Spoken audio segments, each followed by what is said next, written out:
So have you ever been in a relationship that you know deep down is no good for you, but despite knowing it's no good for you, you just cannot leave, even though you might feel hurt in the relationship, even though you might feel emotionally drained? The minute that they show you a little bit of love and attention, you're straight back in there. The thing is, a trauma bond can make a toxic relationship feel almost impossible to walk away from. So in this video, I'm going to be sharing with you 7 signs that might mean that you're actually trauma bonded and you're not actually in love. And the last few signs are actually the ones that most people don't even realize are part of a trauma bond. So if you're new here, my name's Rita and welcome to Empowered Love Within. On this channel, it's all about helping you achieve the abundance that you want, but from within. So if you like that type of content, hit the subscribe button and also check out the description to learn more about my offers. So let's get into today's video. So before I get into the 7 signs that might actually show that you're trauma bonded, let's actually talk about what a trauma bond is. So at a very basic level, trauma bond is when emotional pain as well as emotional comfort come from the same person. So effectively, the same person who's hurting you and causing you so much pain and misery is also the same person that's actually comforting you. So this pattern actually ends up creating a really powerful emotional cycle. And it looks something like pain, then relief from that pain, then hope that it might get better, and then it doesn't, and then we go back around again, back to pain, back to relief, back to hope, and we keep on going. And that's what makes leaving so difficult. So let's get into the 7 signs. So the first sign that might mean that you're actually trauma bonded and not in love is the fact that you actually excuse your partner's poor behavior. Excusing your partner's poor behavior is one of the biggest signs that you're more than likely trauma bonded.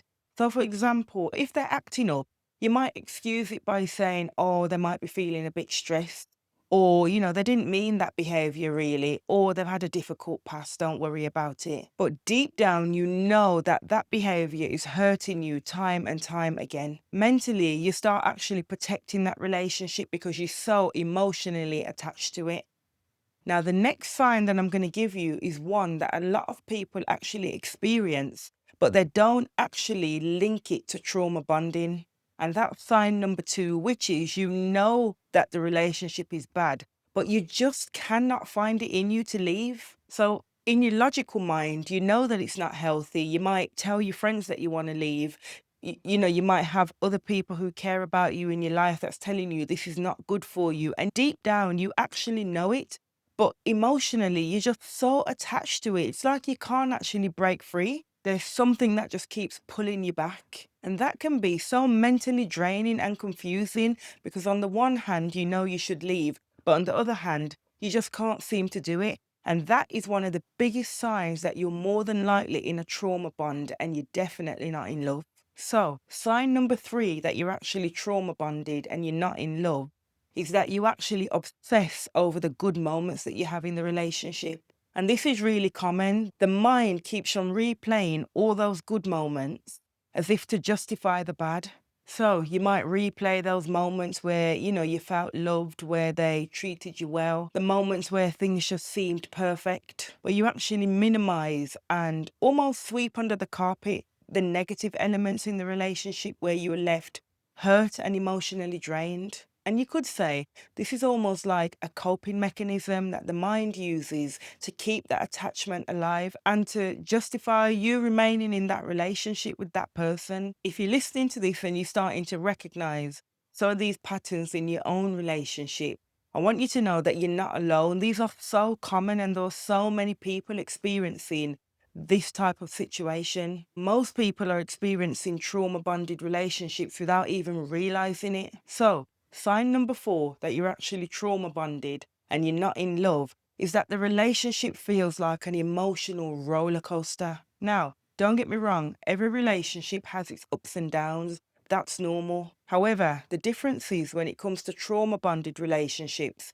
is those highs and lows are so emotionally intense So you'll more than likely fluctuate between moments of happiness, of intense affection and closeness, and that will then be contrasted by intense argument, rejection, hurt, and also emotional distance.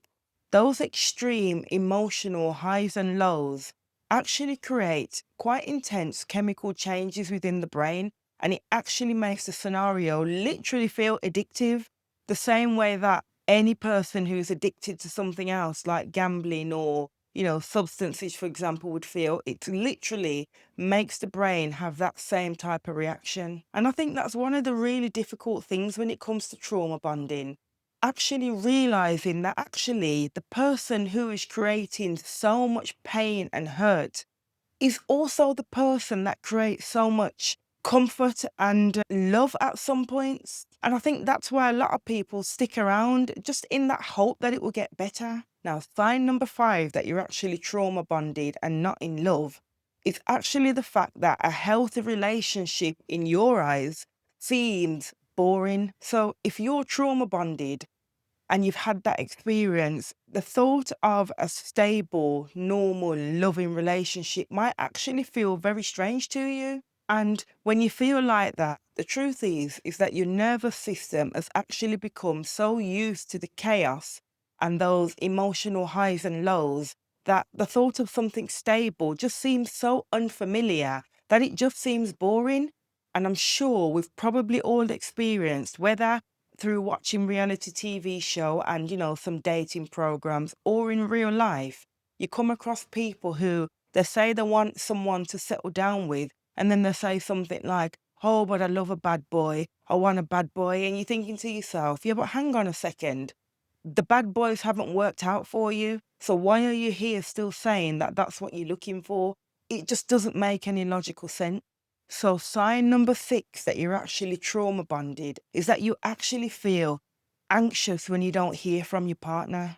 It's normal to miss your partner, but if you're feeling intense anxiety when you're not hearing from them, that is likely a sign that you're trauma bonded. So you might find yourself like constantly checking your phone, constantly calling them, constantly, wondering what they're up to and not being able to concentrate on doing your own thing whilst you're not with them. It's almost like your nervous system has become so highly reactive to their attention and their validation. It's almost like you cannot function without it. And that is definitely a sign that you're likely trauma bonded. So sign number 7 that you're actually trauma bonded and not in love is that you actually feel responsible for fixing your partner. Most people in a trauma bonded relationship actually feel like it's their responsibility to fix or heal their partner. So you might have this viewpoint that, oh, if I love them enough, they'll change. Or no one understands them like I do. I'm the only one that can help them. And the fact of the matter is, it's no one's responsibility but their own to heal them.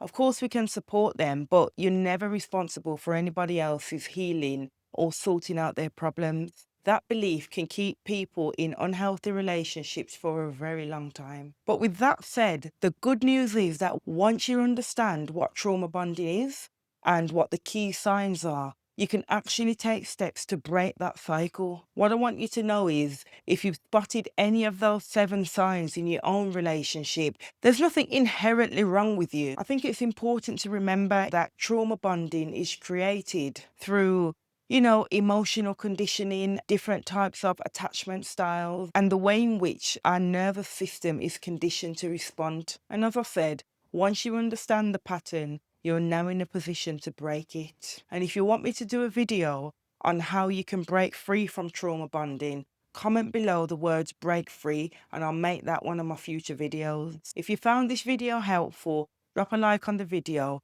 and also subscribe to the channel. I really hope you got some value from this and you can move forward knowing that you can overcome this situation that you're experiencing. Thank you for watching and I'll see you in the next video.